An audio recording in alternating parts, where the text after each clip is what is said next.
Welcome in, welcome in. We are Market Movers. My name is Dan Koob, joined as always every Wednesday by ESPN's Anita Marks. Anita, I feel like we talk more than once a week, but not to the public. So I'll ask how you're doing, knowing it's got to be pretty good. I'm doing great. As I said prior to us starting the show, I've been bit by the pickleball bug. So yeah. So folks out there who play pickleball, you know what I'm talking about. I pretty much my day evolves around when I could get to a pickleball court. So how accessible are they? So there's that. Believe it or not, pretty.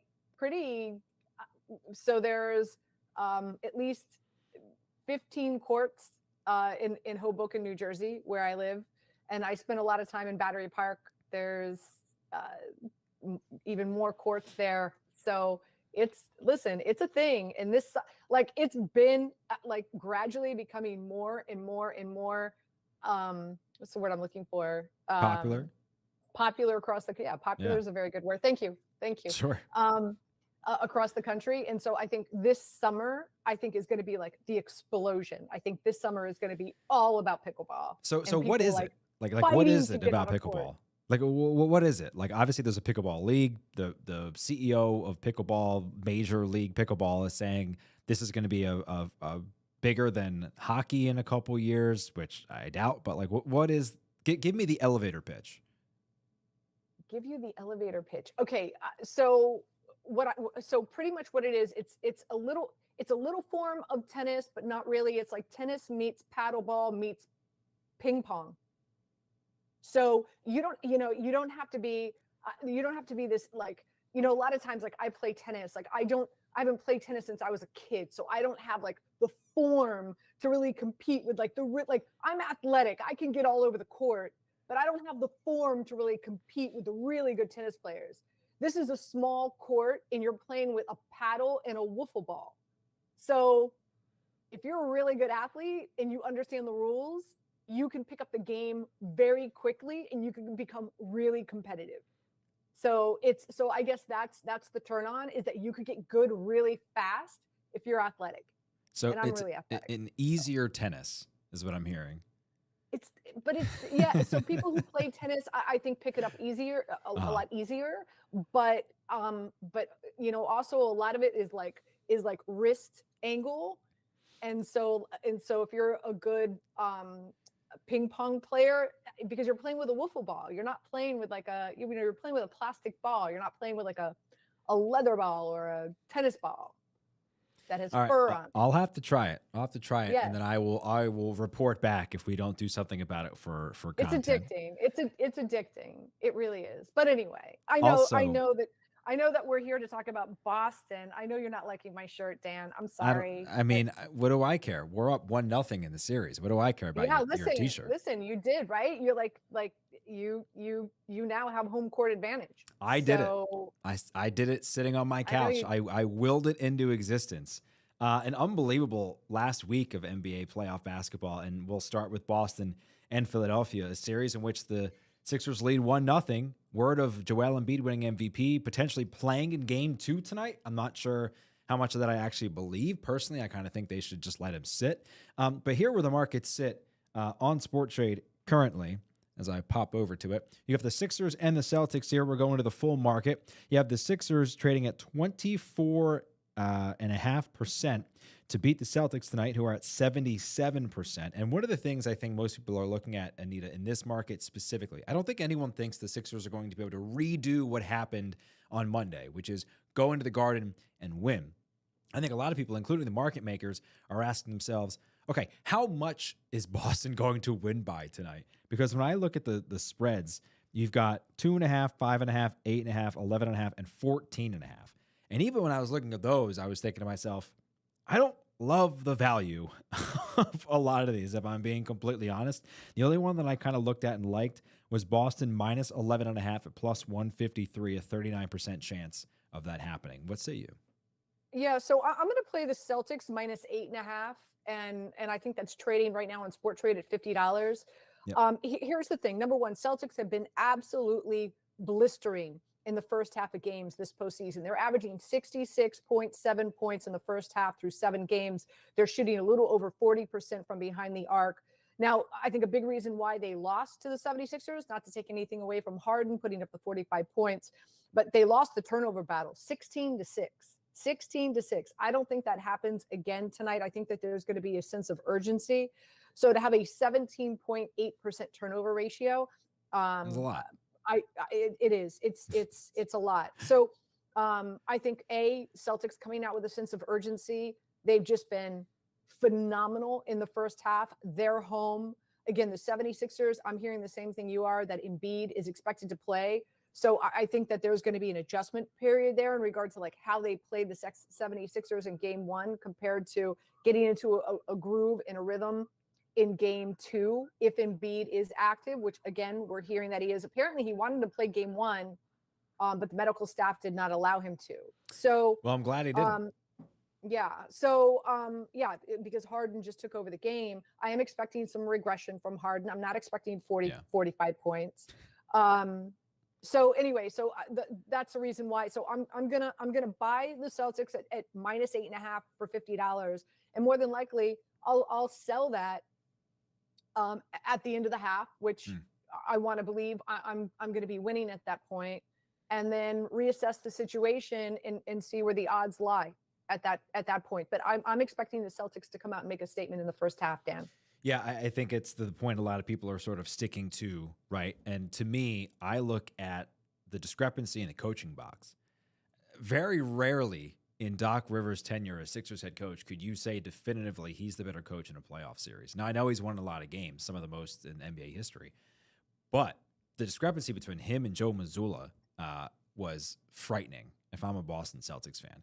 Even if the Celtics get through this series, I have serious questions about their ability to win a championship with him as their head coach. Now, it's not his fault.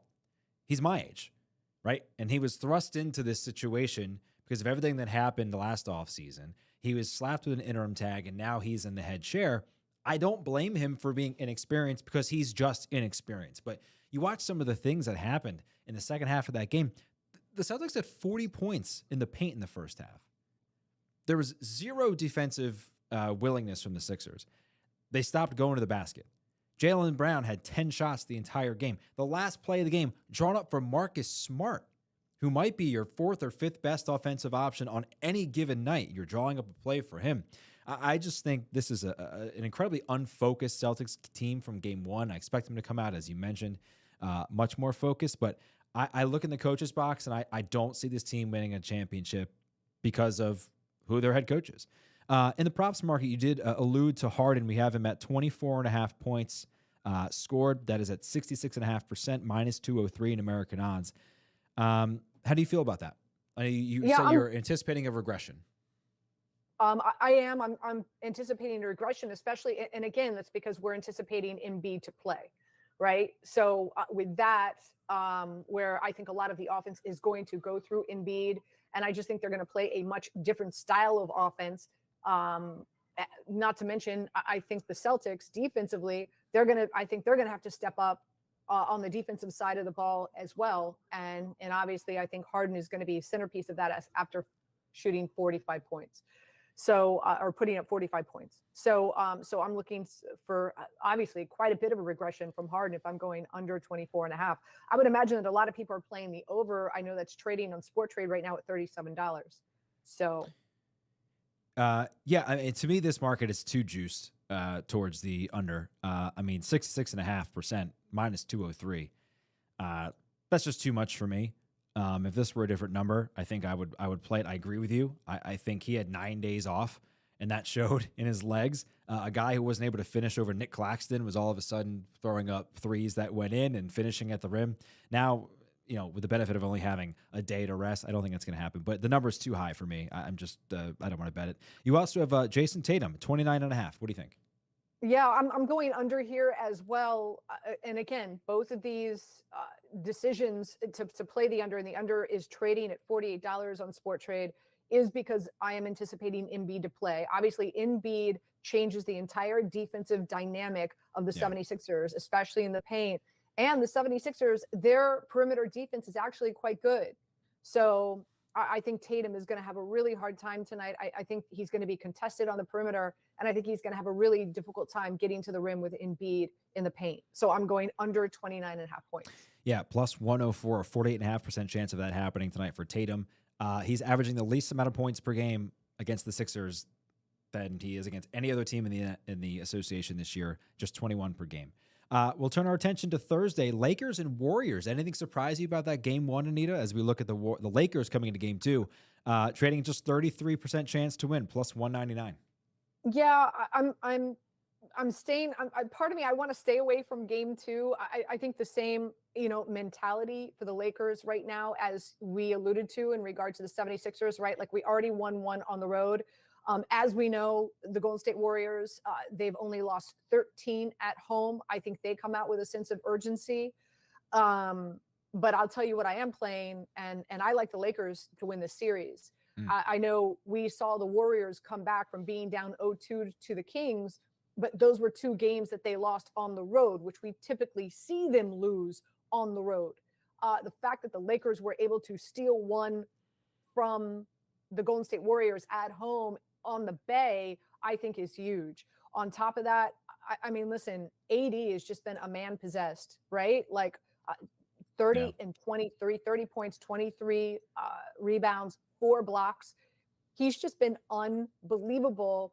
And it's like Green and Looney do not have an answer for him, which is unbelievable. Keep in mind, he dominated Jaren Jackson, who was one of the best defensive players in the NBA this season as well. Yeah, so this isn't like this isn't a microcosm. This is like AD. The pieces and what Pelinka and the Lakers were able to do at the trade deadline has created this team around the Lakers where really LeBron, as we know, a lot of people feel he's the greatest of all time, doesn't have to be vintage LeBron. He could be a game manager, feed the ball to AD and everybody else, providing some type of threat where it's really allowing AD to be the dominant man in the paint. So I don't think long story short, I don't think that the Golden State Warriors are going to be able to contend with AD. And the fact that they've already lost one at home, I don't believe that they win one in LA at the Crypto Arena. So I like the Lakers here. Lakers have the #1 defense, by the way, Dan, since the All-Star break. So I think the Lakers win the series. Lakers, 62% chance to win the series at minus 166. And to your point about AD, he's just better, right? He's just better than Kevon Looney, right? He's just a matchup problem for Draymond Green. Not too surprising there, but the odds makers seem to think that the Warriors are going to come out and take care of business in game two. We'll talk about the futures market in just a hot second, but Nuggets Suns, Denver out to a 2-0 lead. Suns at minus 160 is 61% chance to beat the Nuggets in game three. Have you been, I'll say, discouraged by what you've seen by Phoenix so far this series? No, because I've been telling people, put your money on Denver to win this whole damn thing. You and I've been talking about Denver or LA, because you've been on both, Denver, which you can do on Sports Trade. Denver to win everything. I like the way that LA has come into the postseason. I like the way that they're playing. Again, I think they're a matchup nightmare for the Golden State Warriors. But since the start of the postseason, I have been preaching Denver. by Denver. I don't understand the disrespect. And again, I know I've said this before, Dan. I don't. Maybe people just don't stay up late and watch West Coast games. That's 1,000% the reason. You know, That's the I don't. reason. But to me, I know Embiid won the MVP. Congratulations. I still believe that Jokic was more deserving. Murray has just been a beast. Sorry, not sorry, just my opinion. Murray's been a beast. They finally have this like not sense of urgency, but like this I just feel like they're closing out games better now than they did last season, where they got kicked out of the postseason. There's just I just think there's so much. They've got a great home court advantage. Jokic averages a triple-double at home. There's just so many things. There's so many ways that the Denver Nuggets check the boxes. And now with Chris Paul, who knows if he's going to be able to play at all in this series now that he has a groin injury. He's definitely not playing game 3. Dare I say sweep, Dan? Dan, dare I say sweep? No, Nuggets are going to get one. It'll be the gentleman's sweep, if anything. You mean the Suns? You think the Suns? Sorry. Suns will get one. Yeah, at most a gentleman's sweep. I think we're going to see 6. There's too much talent for the Suns to get swept. Oh, I don't think we see 6. I don't think we see 6. If anything, 4-1. If anything, I'll give the Suns one. I'll give the Suns one game. One game. There you go. All right. See, that's called compromise, everybody. She said sweep. I said 6 games. We settle at 5. Why can't we do this, America? We'll look at the futures market here. Dominated by the Boston Celtics, 30.5%. The Nuggets at 23.5%. The 76ers are third at 16%. The Lakers at 12%, so on and so forth. I think just like we talked about last week with John Rahm, and we're going to round back to this when we talk about the Wells Fargo Championship shortly. I think this is a great opportunity because of everything I just said about Joe Mazzulla to short the Boston Celtics. I really do. If you really believe in the Nuggets winning the I almost said the national championship. If you believe in the Nuggets winning the Larry O'Brien trophy, there's no reason you couldn't buy the Nuggets at 23.5%, right? The equivalent of plus 319, and shorting the Boston Celtics at 29, which means you have to lay $71 to win 28.42, but you're taking the field in that scenario. You could do both of those things and win both bets simultaneously. That to me feels like the prudent thing to do. Again, I do not believe. You're so savvy. You're so savvy. You're so much more savvy than I am.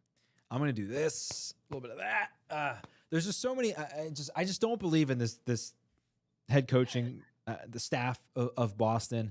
I don't believe in it. I've seen enough. I don't need to see any more. There's zero reason the Hawks should have taken that Celtics team to 6. They're a far superior team with a worse coach. It's hard to not like the Nuggets. I'm not a Nikola Jokic hater by any means. And I think a lot of what you described earlier is true.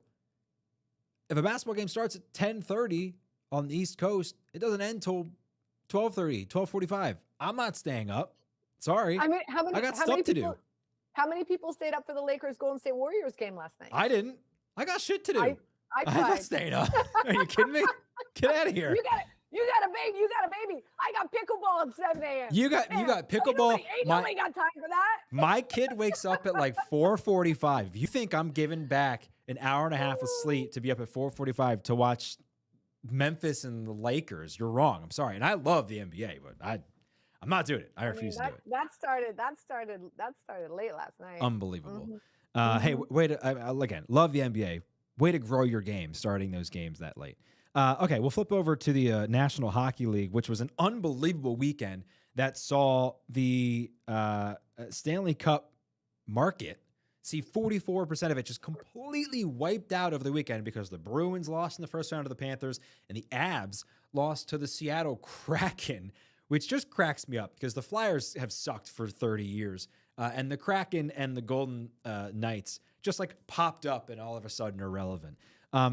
So now the market is completely shifted. We've seen the Edmonton Oilers now at 21.5%. That's plus 358. They are the leaders in the clubhouse, followed by the Maple Leafs. Go Canada! How about it?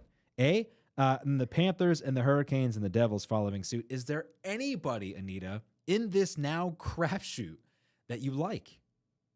So a few things. How insane would it be if we had an all Canada Stanley Cup? They haven't won a cup since 93. The Canadians in 1993. I know. Could you imagine? So that's a big topic of discussion. maybe I'm going with my heart here, but like, how about the Devils, man? Jersey. Right? We love Jersey. They go down 0-2 to the Rangers and then figure it out and just dominated.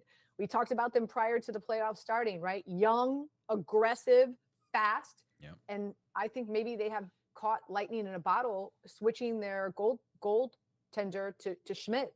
So Yeah. and he's been unbelievable. I mean, listen, the Rangers aren't chopped liver now. And what did he get? 35 saves that last game where they won the series and moved forward. So why not? So full disclosure, I like the Oilers coming in, obviously having the best player in the National Hockey League, right? Connor McDavid on Connor their team. McJesus, yeah. Jesus on skates. Jesus on skates, baby. Jesus on skates. But listen, don't sleep on this Devils team now. I'd throw some coin on them. What are they trading at? I love that. And they may have the best player in the Eastern Conference, by the way. Hughes. Yeah. So the Devils are at 12.5%. That's plus 686. And I actually just looked this up because I like to chat with the guys from Devils Insider, obviously, because they're Jersey guys, great guys. And I said to them, hey, the best price outside of Sports Rate is plus 600. We have it plus 686. So grab that value right now because I agree with you. In fact, I'm going to do it right now. 10 shares, $125 to return almost $1,000. We're in. Look at that. Let's go Devils. I am now officially a Devils fan. Screw you Flyers. You've let me down way too many times. Now I'm a Devils fan. Go Jersey. All things Jersey. I love it. Pork roll, Taylor ham. I don't even know what they are, but I'm buying them now. I love them. I love it. Roll Devils roll. Hey, let's start a whole new thing. Roll Devils roll. Okay. Speaking of on a roll, my predictions. Golf last week, we told you the Mexico Open, Jon Rahm had opened up, I believe, at like 2650 to win the Mexico Open. Really short field, quite honestly. And I said, hey, this is an opportunity to short him. Now, he shot like 10 under on Saturday, so it was a sweat. I'm going to be honest with you. I was like Tony Finau, Jabari Parker's cousin. Let's pull this out. Come on, guy, which he eventually did. But hey, it wasn't without perspiring, to say the least, but we still won. Now, you had said you were on Jon Rahm. People make mistakes. That's okay. But I have a feeling you're really zoning in here for the Wells Fargo Championship in what people could consider also a pretty light field.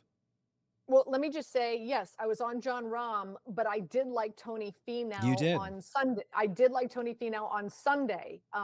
So for folks who don't know, not only am I on ESPN television, but I host my own ESPN radio show on Saturday and Sundays. And Sunday, early morning from 8 to 9 a.m., I have a golf show. It's called On the Tee with Anita Marks. And so just based on the metrics, strokes gained for a number of reasons, and just really liking what I saw from in the fact that Jon Rahm shot a 61 on Saturday. I was expecting some regression from him. So what I would have done, Dan, if we were on, is I would have suggested folks sell Rahm now and buy some Finau on Sunday. But nonetheless, but if you followed Dan, you won some money, right? So hey, there's that. You know what? Blind squirrel finds a nut every now and then, right? So, all right. So we're heading into the Wells Fargo, a much more impressive field, even though no Jon Rahm and no Scottie Scheffler. Rory and Cantlay. Rory is favored 9-1. Cantlay is favored behind him, second favorite, 12-1. It's a Quail Hollow.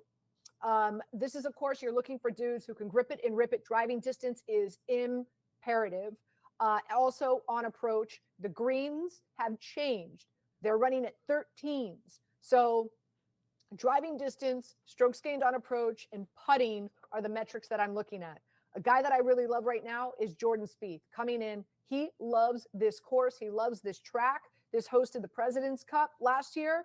He went 5-0-0 in his matches. He's coming in with great form. He has changed his swing. He's driving the ball long. He's got top fives in 3 of his last 4 starts, and he's third on approach the last 3 months. So Jordan Spieth. I'm also going to play some Cam Young, another dude who is great from tee to green, also second in total driving. He's one of the best guys off the tee. And the third guy that I'm going to play is Wyndham Clark. He's coming in with really good form. He's finished in the top 15 in his last 3 starts. And again, another guy who can really drive it pretty far. So Jordan Spieth, Cam Young, and Wyndham Clark are 3 guys that I'm going to be playing. So Clark's at plus 8811. That's a 1.1% chance. Jordan Spieth at 4.5% chance at plus 2,080, and Cam Young a 5% chance at 1862. So a lot of value on those plays, especially Clark. I'd say go get him now and see what happens. Do we know what time he's teeing off? As I like to say, run, don't walk. I love it. Yeah. Now you are the queen of the weather forecast and the flip-flopping of tee times between Thursdays and Fridays. In your decision making, did that play a factor at all? I have not looked at the AccuWeather forecast, to be honest with you. I'm not hearing any bad weather. I'm hearing that weather conditions are supposed to be nice. So I'm not. My analysis does not incorporate a morning or afternoon tee time on Thursday or Friday. I'm hearing that weather conditions are supposed to be very nice. MLB, 3 games in action right now. The Mets, Tigers, Giants, Astros, Diamondbacks, and Rangers. But you like a team that's in the top 3 of the MLBI index so far this year, and they reside in Maryland. Yeah, so, and I resided in Maryland for 4 years. Sure. Not sure if you know. Did you know? Did you know I lived in no, Baltimore? I did. I had no idea. Yeah, I lived in Baltimore for 4 years. I used to host sports talk radio there. Yes, and I did know that, actually. Sorry, I did know that. And it was really my radio show was simulcast on the Mid-Atlantic Sports Network. So I'm very familiar with the Angelos family and the Orioles. And so there's a very small part of my heart that bleeds orange. But nonetheless, that's not why I'm making this pick. How about Is it the because Orioles? they're playing the Royals? Is that why you're making the pick? Yeah, maybe that's a good reason. They got their 20th win yesterday. They came back from behind. They were down 3-0 early, but they got their 20th win. They averaged 8 runs per game their last 5 wins. And Kansas City, they're horrible. And they've got Greinke on the bump for them later on tonight. He's 0-4 with a 6.10 ERA. Yep. He's given up 7 home runs in his last 4 starts. Perez is possibly expected to be out for Kansas City as well. Kyle Gibson is starting for the Orioles. Now, his ERA is nothing to write home about, but he is 4-0 in competition.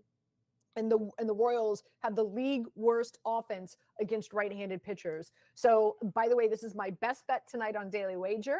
Shh.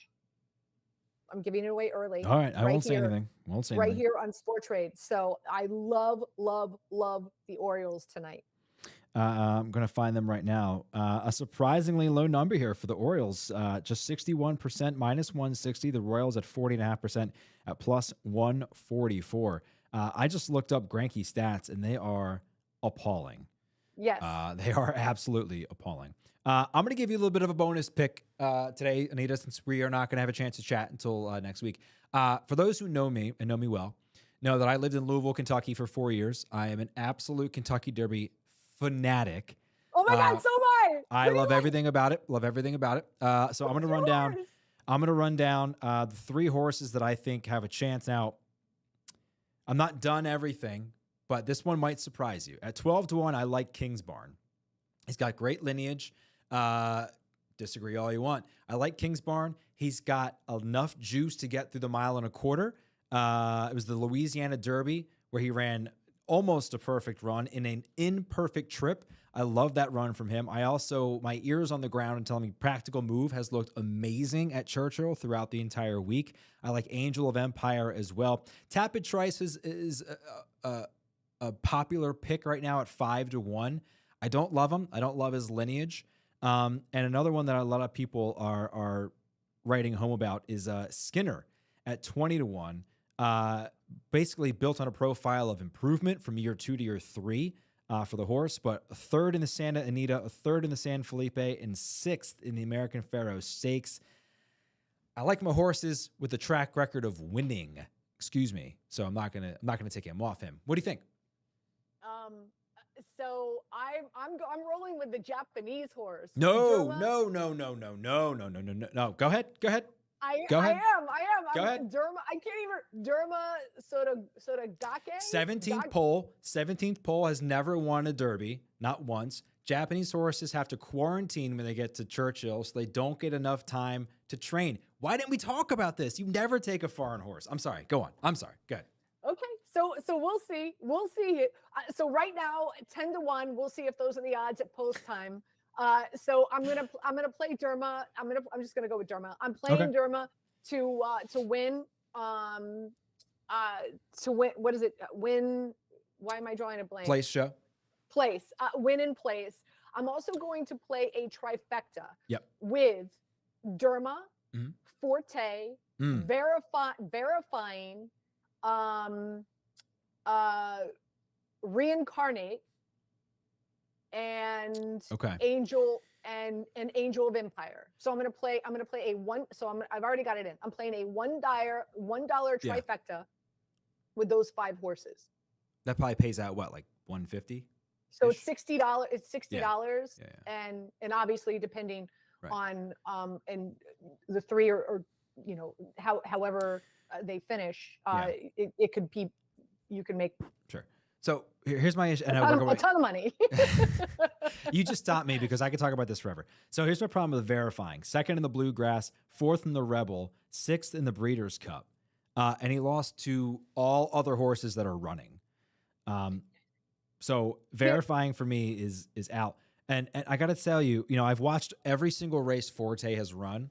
He is an unbelievable stalker. I think he's a great horse. He's a great stalking horse, but he only has a 1.1 miles in him. In every race that he's won where he's come around towards the pole, he would have been caught at 1.25 miles. So I don't think he's got the juice to go the full distance in a race that none of these 3-year-olds have ever run this distance before. This is the longest race they've run up to this point.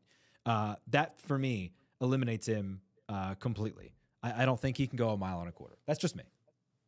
Here's what's really going to be interesting, and that is if any of these horses get scratched by like Friday late morning, early afternoon. Yeah, lucky strike. There's this one horse that if he does get in right now, it's what is it? Cyclone. Do you see him? Cyclone. Cyclone Mischief is 21st, there you Mandarin go. Hero, and King Russell. Yes. Yeah. So if Cyclone Mischief gets in, he's going to change the entire dynamic of this race because he's going to be the front foot horse. He's going to be the horse that is going to he's going to dictate the speed, and that will change the entire dynamic of this race. That's really important. That's really important to keep an eye on. But we will know sometime like late Friday morning, early afternoon, because that's the cutoff. Cyclone Mischief finished 3rd to Forte and Mage, another Derby horse, in his last outing in the Florida Derby. It sounds like we just need to have a horse racing show because this was the most electric 7 minutes of my day. So Dan, so really quick, so I work with ABR, America's Best Racing. I'm sure if you're into horse racing. Yes, and of course you're a horse owner now. So I was going to share that with you. So what's really awesome is that I'm a part of this program with them. It's called Stake and Stardom. In exchange for social media content, I now have a partial ownership in a few horses from the Final Furlong stables. And there's one horse. She's a 2-year-old. Her name is Capital Gains.